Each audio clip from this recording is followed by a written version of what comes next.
Welcome to the True Elegance Podcast.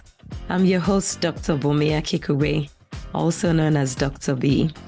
Through solo episodes and guest sessions, we delve into the timeless qualities of style, grace, and sophistication and uncover what makes you truly elegant. So, sit back, relax, and let's get started on this empowering journey of becoming truly elegant. Hello, Elegant Tribe, and welcome to another episode of the True Elegance Podcast, where we focus on the confidence, character, and poise that makes us the elegant women that we are, radiating beauty from the inside out. I have an amazing guest on the guest chair today, who is the CEO of the PMO Boss. After 20 years of leading projects and teams, she's witnessed the best and worst of practices out there. So she took that knowledge and developed an AI-powered approach for implementing project management and productivity hacks using the BOSS method. Join me in welcoming Laura Bowers to the True Elegance podcast today. Thank you so much for having me.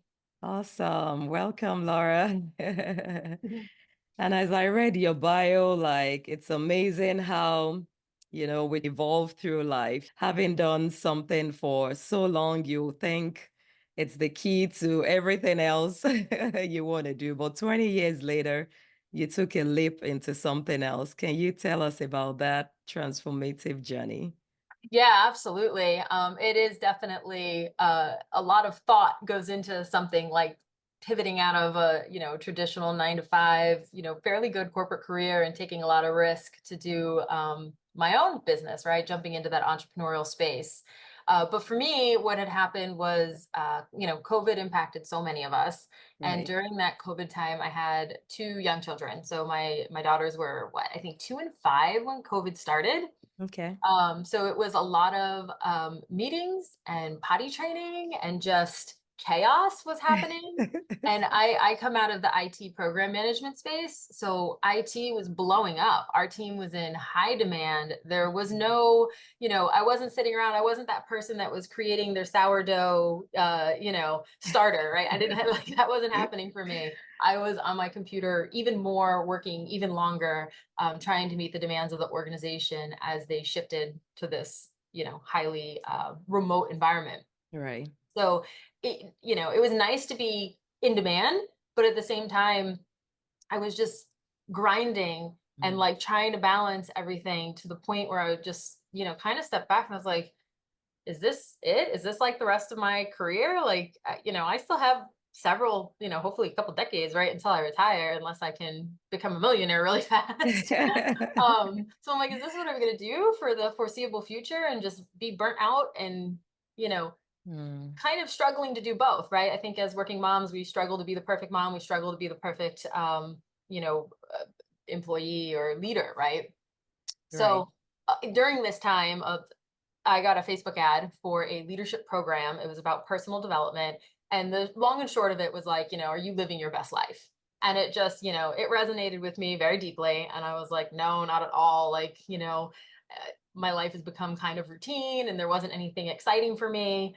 So I ended up going on their little sales call because I was like, well, let me find out what it is. I'll budget for it and I'll figure out a time to do it. But obviously that sales call, that pitch really, really spoke to me.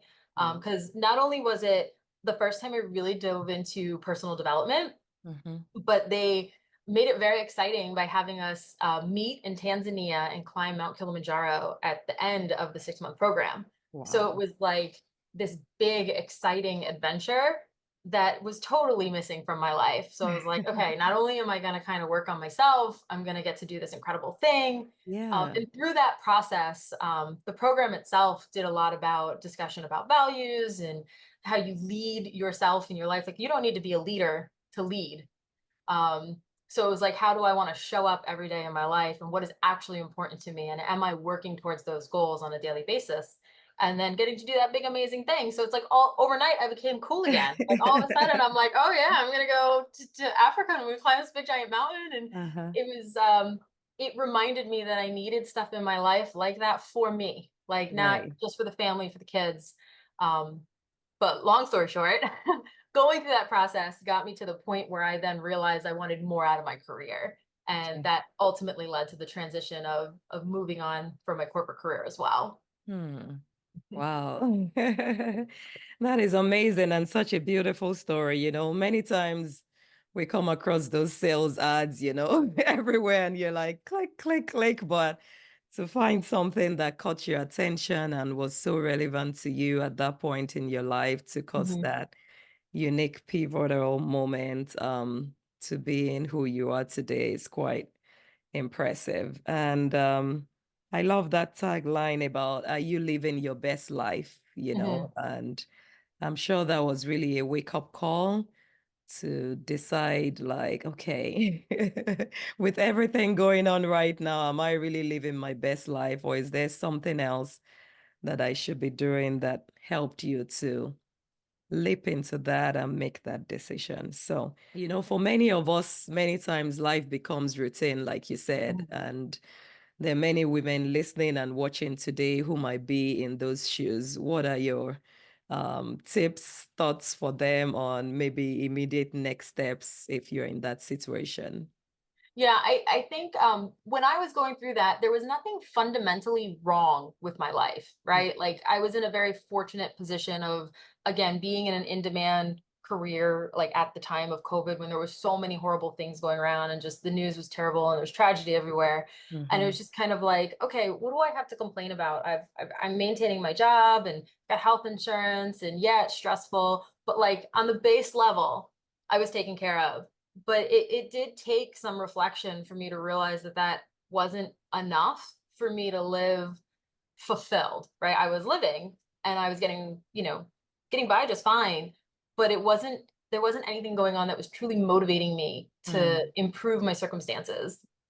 So I would encourage anybody that kind of feels stuck or in a rut or just in that mundane cycle of life, maybe it's not something as big as climbing Mount Kilimanjaro because that was extreme.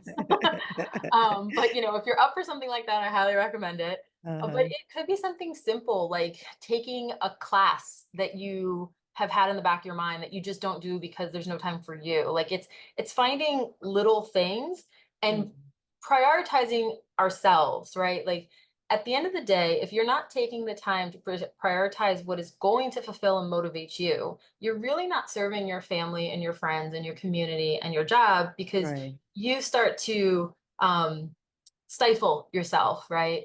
So I think that it's really important that especially women and mothers, all this stuff, we just give, give, give. We hear this all the time and we don't ever think about what we need. And that's something that I just hope this generation that's coming continues to like take back and making sure that they're making time for themselves. As little as it can, maybe. Right, right. Beautiful. Sometimes we're just on this constant rat race and wheel and going on. But Right. like you said, it might not necessarily be like a big career transition, like, okay, I'm quitting this job, or Yeah. I'm leaving this home, or I'm not doing this anymore. But just, taking a break, reflecting on what you want your life to be and trying to see if you're moving in the direction of that. And if you're not, trying to figure out, okay, what am I missing, or how can I revive that excitement about who I am and what I'm doing on a daily basis. Yeah. Yeah. So thanks for sharing that. So when you made that leap, you evolved into this version of yourself doing helping other women to live meaningful lives, find their authentic selves, and doing it through AI. Can you speak a little bit to that? Yeah, one of the most exciting things about this transition is I have gone back into like a learning mode. Like in my previous career, it was, I knew how to do it. It was routine. Wasn't a lot challenging me. So now that I'm really exposed and deep into what's going on in the AI world, my skill sets are advancing. I'm learning so much, and again, it's just a motivating experience to be back in that kind of phase. So what I love doing now is helping other people get comfortable with this technology, right? Like the AI it's out of Pandora's box. There's no putting it back in. I mean, it feels very new because of the big boom that's going on in the industry, but it's been around for, a couple decades, if not even longer than that, right? Right. So helping people understand it so they don't have to be as scared of it, and understanding how it can help them, I find to be kind of a liberating experience, because the reality is that AI is going to do a lot of harm. There are people that will do negative things with it, but there's a lot of amazing applications, beyond just for personal use. But what AI will do for different industries is just, I don't even think anyone can really predict it at this point. Yes, it's just exploding, right? Yeah, yeah. And for the sake of those who might not be familiar with what AI is, I don't want us to assume that everybody knows. Can you break it down in simple terms? Yeah, so I would say the big change, right? So AI has been available for corporations behind the scenes. I mean, it in the algorithms that, curate your Instagram feeds and your Facebook feeds, and you Mhm. use it when you talk to Siri or Alexa, right? There's all AI behind that stuff. Right. But the big change that happened at the end of 2022 was that a company called OpenAI released ChatGPT, and Mhm. that became a text-based system that was open to anyone. It's free, it's accessible. Right. They do have a paid subscription, but for all intents and purposes, you can access this for free as long as you have internet or access to a computer. Mhm. And that technology, it's basically an intellectual search capability. So the AI brain is taught on giant data sets. So it's been scanning the internet for years and collecting information. And then you can have an intellectual conversation with it about different topics. Some of the like very practical everyday uses, um, you can use it to like help you write a letter, right? I've used it for letters of recommendation. I've even used it as a Girl Scout troop leader to help me with planning troop meetings, recipes. I mean, like, there's a lot of just really basic things that you can do for yourself personally, beyond even talking about like business applications and helping with, um, those kind of things. So hopefully Right. that kind of helps give a little bit of context of what it is and capabilities. Yes, yes, it does. And AI simply stands for artificial intelligence. Correct. Yes, Mhm. yes. Okay. So, how are you applying it now, with the current projects you have going on?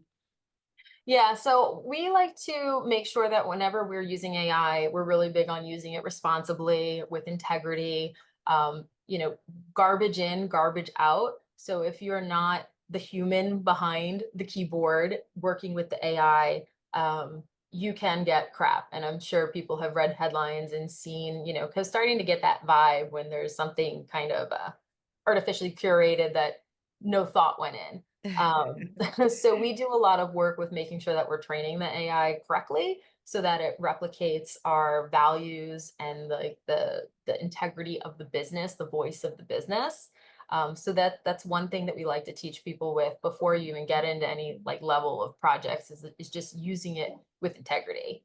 But beyond that, you have the ability to create templates. So in the project management world, whatever documents are regularly used, you can talk to the AI about the project and then ask it to give you responses back in a certain template, expediting the amount of time it takes you to produce the work products you need. So instead of wasting your time filling out forms or doing repetitive tasks that a lot of project managers do, you now can focus more on the human tasks, right? You can spend more time with the connections and the engagement with the different teams to move the work further instead Mhm. of wasting time really with the administrative side of things.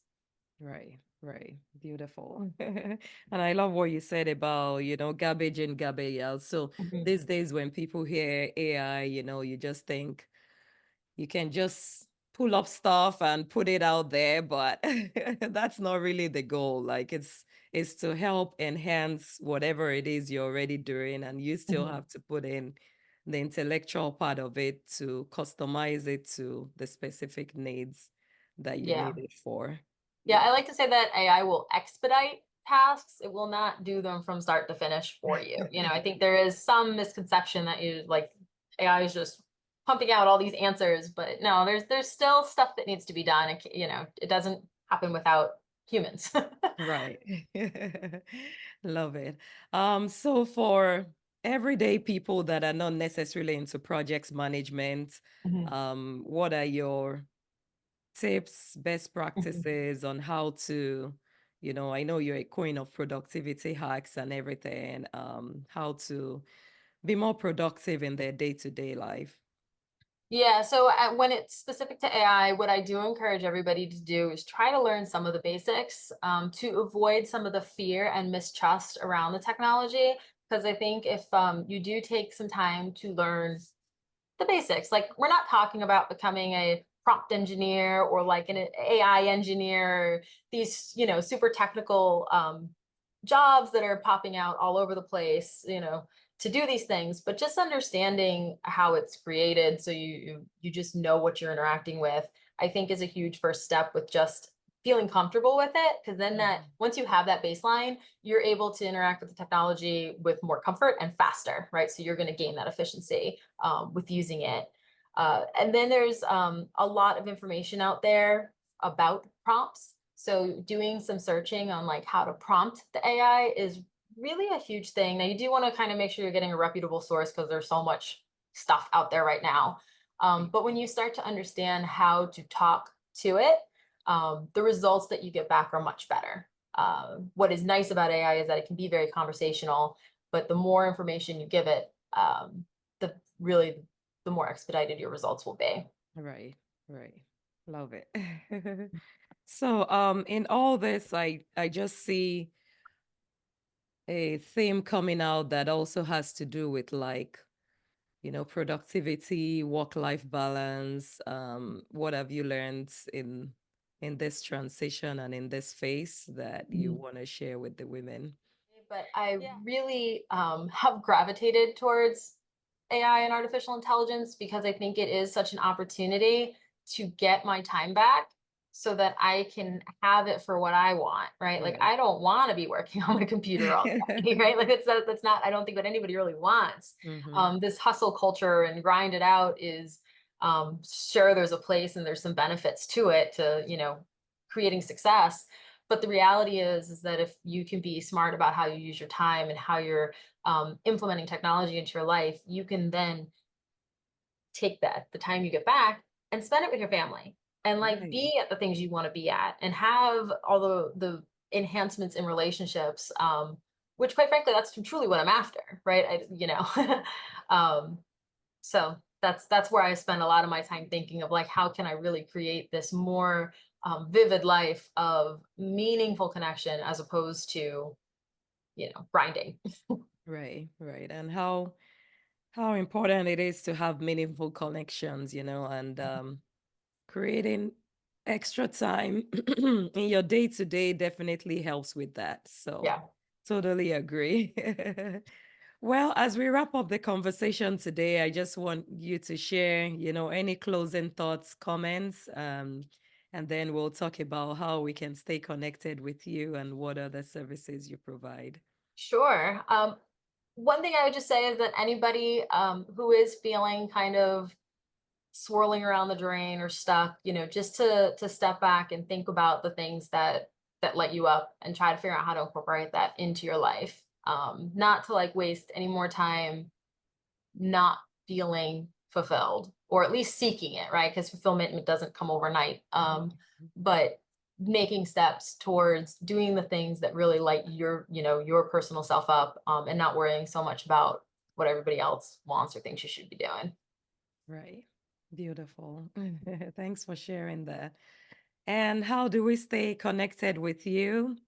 Yeah, the website is probably the best bet. That always has our contact information, and that is the PMO Boss.com. There is also an opportunity to register for a free AI masterclass, which is Okay. really meant for beginners. So if there is anyone who's curious, maybe they know a little, they want to know a little bit more, or maybe they're timid and they just want to see if it's even something they can get on board with. That's a really great starting place. So you can register for that as well on our site. Okay. Wow, beautiful. Thanks for that offer. I'm sure we all could use some few more tips and practice Mhm. with everything AI as it evolves into the new world we're creating and living every day. Yeah, there's no hiding from it. All right. Thank you, Laura, for your time on the True Elegance podcast today. And we'll definitely be in touch. Yes, thanks again for having me. Thank you. Be sure to subscribe so you'll be the first to be notified of every new episode.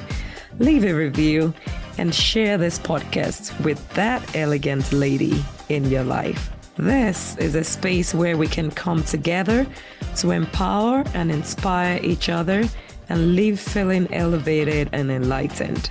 See you in the next episode.